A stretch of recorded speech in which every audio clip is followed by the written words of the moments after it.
Hey everybody, Andy Curtis here, Max ULC, MaxYourPotential.com, corrective therapeutic and medical exercise right here in Clarksville, Tennessee. And today we're going to talk about the functional anatomy of a knockout. Now, stay tuned and you'll learn about the different types of knockouts, how they work, and how you might be able to apply these into a real self-protection type scenario. So maybe you've seen it on YouTube. Maybe you've seen it on the UFC, professional boxing, or even in other professional sports. An athlete or an individual may take a blow to the head. The head will snap back or to the side very quickly and rapidly, and then shortly following that their knees buckle and they undergo a period of unconsciousness. This is the first type of knockout that I want to talk about, and it's associated with the Coup counter-coup response. So if you look up here and see my drawing, you'll see I've got a picture of a cranium up there, and inside the cranium is the cranial vault. Inside the cranial vault is the brain.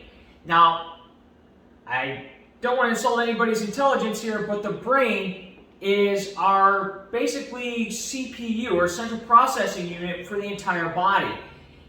There's a variety of things that take place in the brain, everything from determining who you are as you, making you self-aware and giving you all your personality traits, to processing how you want to make your next movement, and also processing the environmental atmospherics that surround you. So inside this cranial vault floats this brain, what we call gray matter in there, and it's floating in cerebral spinal fluid. And the reason that it's floating in that cerebral spinal fluid inside of the cranial vault is for protective reasons. Because we can't just have this very sensitive and ultra-elite central processing unit just bouncing around willy-nilly inside the cranial vault. So that's where the role of cerebral spinal fluid comes in. Cerebral spinal fluid is a fluid that fills the cranial vault, and it fills the space between the brain itself and the skull. So what happens in the cases where you've seen somebody, get struck real sharply and then all of a sudden have a knockout is the Coup contrecoup effect, where you'll have a force impact one part of the skull, or even the neck, or if the body is shaken very violently, which causes the continued force to push through the structure of the skull and move that gray matter to the other side of the skull.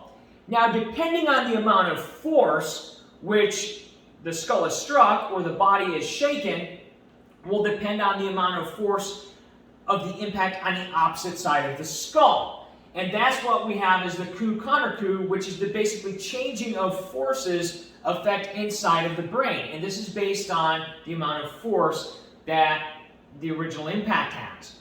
And what dictates force? Mass times velocity equals force. So obviously you have something with a great mass, it can provide the same amount of force as its weight. And the faster that that weight is moving, the more impact force there will be. Now, we know that based on Newton's third law is that for every action, there's an equal action in the opposite direction. So the impact force hits the skull, there is some amount of force that is reverberated back into the striking appendage, but the same thing occurs inside the skull, where the brain will slide or glide across the cranial vault. Inside of that cerebral spinal fluid, it will hit the opposite side of the skull, and the amount of force that is behind that impact also goes back into the brain. So we have the original pushing force, pushes the brain across the skull, the brain impacts the opposite side of the skull, and when it does, that force reverberates back into the brain. And this is all based on mass and velocity of the original impact. Now, what happens is that the brain is a super smart mechanism, and when the brain impacts the opposite side of the skull, it starts to go through a reboot process. The brain says, something is happening to me that is causing me harm or imminent danger. We're going to shut down, reboot, and then hopefully by the time we, come back from rebooting, this danger will be gone. This is a survival mechanism that's built into everybody. and is to prevent further damage from occurring. And that's called the Coup effect, and that is the #1 way that people get knocked out. All right, folks, the #2 way I want to talk about how people get knocked out is a vasovagal response. Now, what happens in a vasovagal response? The vagus nerve is the largest nerve in the body, and it runs from the brain all the way down through the core structure of the body.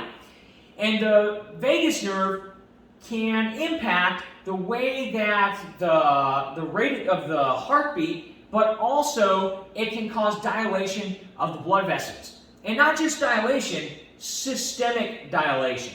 So in some cases, when the vagus nerve is stimulated, it can cause the heart rate to decrease rapidly, and at the same time cause a systemic dilation or getting bigger of the blood vessels, which causes an extreme drop in blood pressure, which causes the loss of consciousness. And this is called a vasovagal response. And this is very commonly seen in the martial arts world in what we call nerve attacks. Now, here's a disclaimer. Not everybody is affected the same way by these nerve attacks. So I happen to know this because as I was a young guy growing up, I happened to train with probably, at the time, one of the world's leading experts in pressure points and nerve strikes, an art which he called Hakuda or Hakushu. His name was Stan Hart, and he was the head of our martial arts association, the American Independent Karate Association.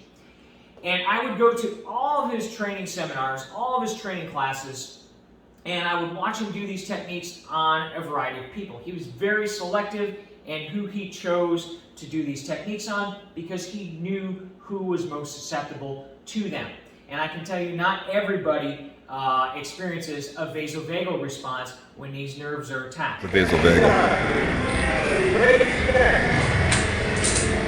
See that placement? Right there on the money. Which brings me to our third method of knockout, which is sensory overload. So at any given time, you have a variety of receptors all over the body. You've got receptors that are called nociceptors, and nociceptors are responsive to pain. They help us process pain when we've reached a certain threshold that our body deems as being dangerous or likely to injure us. You have proprioceptors, which are nerve receptors that are all over the body that helps our body maintain its place in time and space, and that helps us with our spatial awareness. You've got other types of receptors, chemical receptors, you've got baroreceptors, things that can detect the different senses of smell, sight, hearing, temperature. All of these things you are experiencing at one time, and your body has to make sense of it all at once at any given moment. So in a case of sensory overload, the more stimulus that you apply to an individual or a subject, the more you're challenging their ability to process all of the input. And in some cases, people become so overwhelmed with the amount of input that they're experiencing that their body then just shuts down. It's, again, the brain's way of saying, hey, whatever's going on here, I can't make sense of it, and I don't want you to continue doing this any further because it's putting me at risk of harm. And that's what causes the body to freeze or sometimes completely shut down or faint. This brings us to the fourth method of knockout, which is hypoxia. Hypoxia, it's simple. If there's a couple things that we know, it's that the brain requires oxygen, water, and sugar. And the way that it gets water and sugar and oxygen is through our bloodstream, our cardiovascular system. So in a case where somebody's able to cut the flow of blood going to the brain, in most cases, it's the carotid arteries that move up to the brain, right? Our brain is very privileged in that it has its own blood source. If we're able to cut that blood off, well then what happens? The brain starts to shut down and preserve itself because it doesn't have oxygen, and that is hypoxia. And we see this commonly in Brazilian Jiu-jitsu and submission grappling with guillotine chokes and rear naked chokes. We're simply applying asphyxia to make the body hypoxic. That's a point where it's getting less oxygen than it is carbon dioxide, it becomes overwhelmed with carbon dioxide, and then it starts to shut down. And this can be fatal. Alright, so some of you who are watching this video may also be familiar with the Karate Kid. And in my book, Combat Application Techniques, Principles of Destruction, I specifically quote the Karate Kid when Terry Silver, who's like the bad sensei, is telling Daniel-san, Ralph Macchio, that there's 3 things that he needs to be aware of to be able to shut his opponent down. Now, over the years, I've developed a system of intensive, short-term training for situations just like this. It comes in 2 parts and has 3 rules. I call it Quicksilver. That's good. You like that, huh? Rule number 1. A man can't stand. He can't fight. Rule number 2 of the Quicksilver method. A man can't breathe. He can't fight. Rule number 3. A man can't see. He can't fight. If you hit him square in the nose, he'll be blinded by his tears, choke on his own blood. And he says if your opponent can't see, if he can't breathe, and if he can't stand, then he cannot fight. So fast forward to today, the reboot of the Karate Kid Cobra Kai, there's a couple of things that we can take from the Cobra Kai gym. And that is if a man can't see, if a man can't breathe, and if a man cannot stand or, let's say, move, then it's awful difficult for him to fight. So if we can dictate these 3 things, chances are we can bring him to a state of unconsciousness. And again, this goes back to the whole concept of mechanical failure versus perception of pain, right? Pain is typically a perception. Mechanical failure is when you bring something to the point where it no longer functions as it was intended or designed. And in every case, when we're talking about these knockouts, what we are talking about is bringing the body to the point of mechanical failure. Okay, so now we're going to talk about tips that you can use to implement what we just talked about today to maybe protect yourself in a life-saving situation and save your life or the life of your loved ones. How do we get someone to experience that Coup contrecoup effect? Well, I've got my friend Dead Fred here, and he's going to help explain this to you. So, as we can see with Dead Fred, we've got the skull, which rests at the top. And inside of the skull is the cranial vault. Inside of the cranial vault is the brain, or the CPU, for the system. What we want to be able to do to install a Coup contrecoup effect is convince the CPU that whatever damage is occurring is so intense that if it continues to persist, then there's going to be serious damage. And that means that we have to use a serious amount of impact to do that. Well, what will cause that? Number 1, we can learn to strike really hard. Now, the key to good, hard, powerful striking is in the legs. Energy starts from the ground, it generates its way up, it's converted in the torso, and then is directed through our striking appendages, whether that's we're using the legs or whether we're using the hands. So, we've got this skeleton here, and with the skeleton we can see that any kind of impact, it is reverberated from the body. Now, I had an old boxing coach who once told me, if you really wanted to guarantee a knockout of your opponent, strike him in the neck. Now, that makes sense, because if you can strike somebody hard enough, fast enough in the neck, then what you can cause is the neck to snap. And when the neck snaps, the head suddenly moves or jerks to the side. That causes the brain to slide. That initiates the Coup contrecoup effect. So a strike to the side of the neck, pretty good way to knock someone out. We see this all the time in Muay Thai, kickboxing, and in mixed martial arts. Those roundhouses, or what we like to call head kicks, a lot of times are directed right to the side of the neck.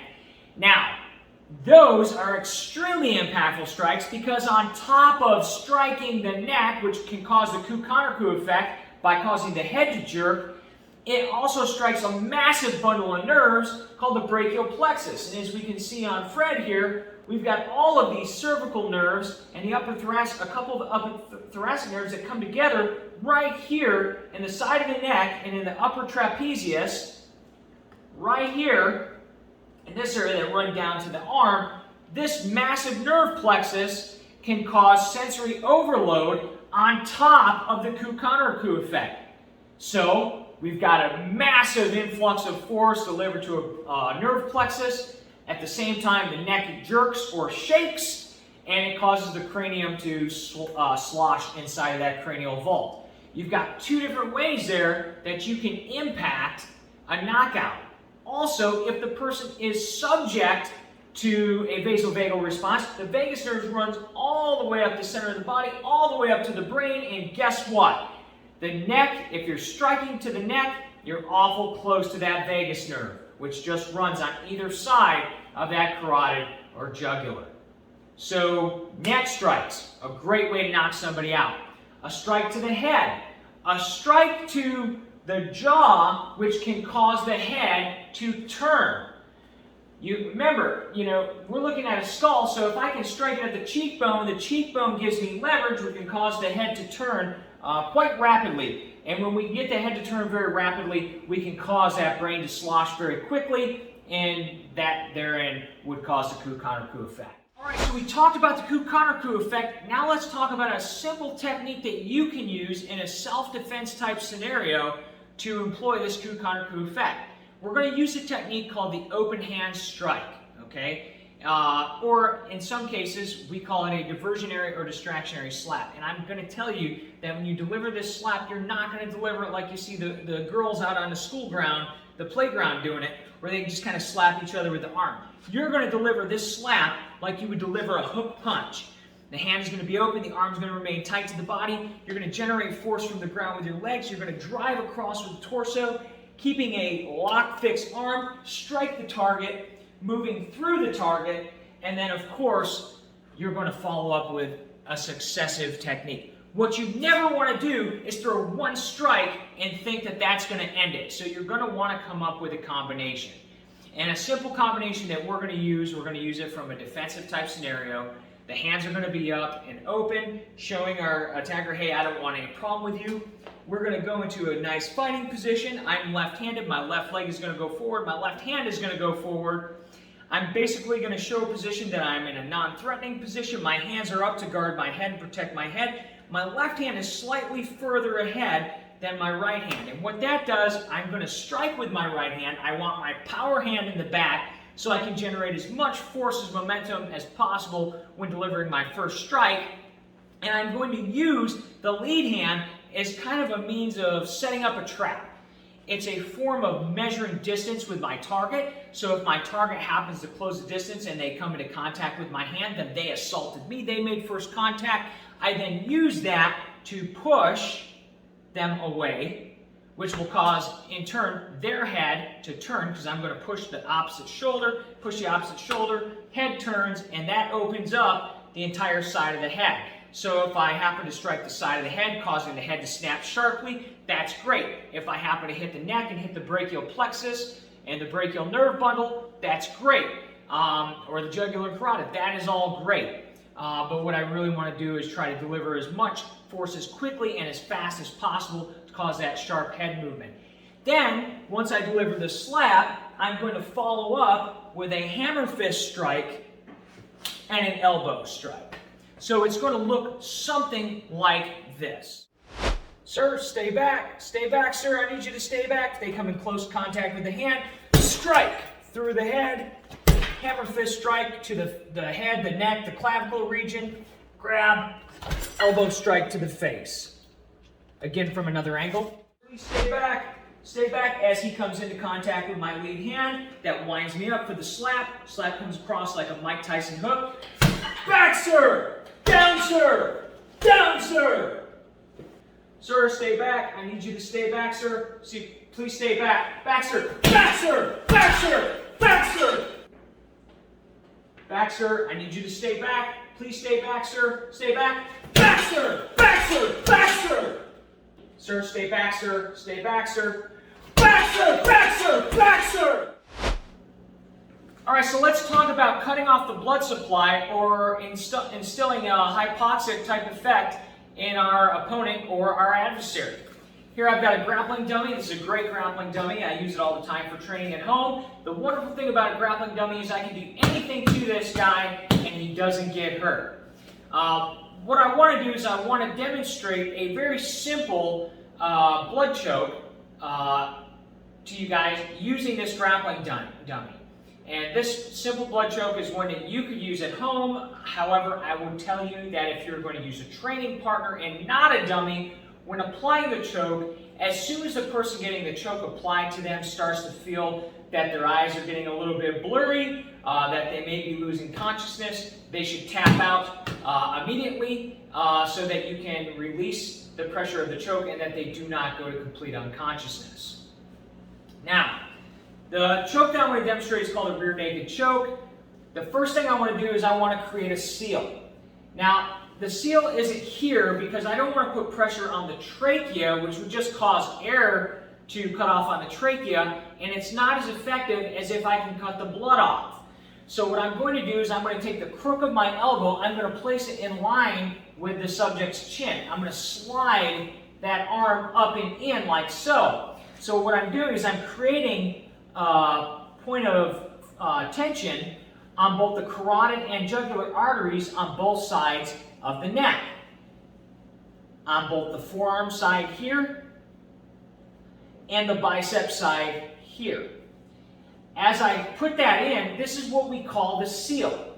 The back hand comes behind the head and pushes the chin forward to push the chin and the neck forward to help close that seal. And then I can use my hand that I'm creating the seal with to grasp my own bicep. I put my bicep over the shoulder and I apply pressure. And when I apply pressure, what I'm doing is I'm pulling the choke into me as if I'm expanding my chest. I'm expanding my chest and I'm stretching this person who I'm choking out across the front of my body. And I'm pulling that person in and causing the choke to occur using two different types of force, one on the back of the head, crushing force on both sides of the neck, and the expansion of my chest to really drive that choke in and sink it deep. Now guys, this is an example of a dummy that's sitting in a chair.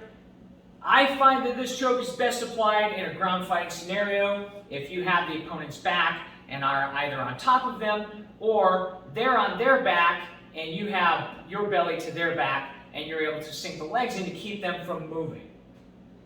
This is called a rear naked choke. Okay everyone, that concludes today's video. I hope you liked it. I hope you can take something from it, implement it to your lifestyle, your training regimen. Maybe you learned something new that you didn't know before. Be sure to smash that like button right now. Share with friends. Subscribe to the channel. Don't forget to go to maxyourpotential.com. Subscribe to our newsletters and blog posts. Generally, with every one of these videos I do, I also do an accompanying blog post.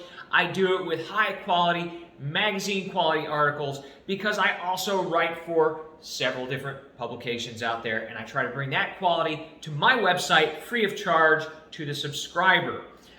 For those who like the self-defense type material that we're putting out here, we're going to do more of it in the future. As some of you know, I am a board member of a martial arts association, the Northern Martial Arts Association. It is free for everyone to sign up to be a member, and there is currently no membership fees. So if you check in the description, I will put a link to where you can go to apply to become a member of the Northern Martial Arts Association. Also, if you liked some of the material that was put out today, feel free to go to maxyourpotential.com store. My books are for sale there. I have one of my books that used to be in print is no longer in print, Combat Application Techniques, Principles of Destruction. Has a lot more of this type of stuff there. Folks, remember, we are about health, wellness, and rugged independence. And if you're not healthy and you're not well, then you will be dependent on someone for something. There's nothing that says independence more than having a healthy body and a healthy mind and being spiritually healthy as well. If you have those things in check, then you will never be dependent on anyone for anything.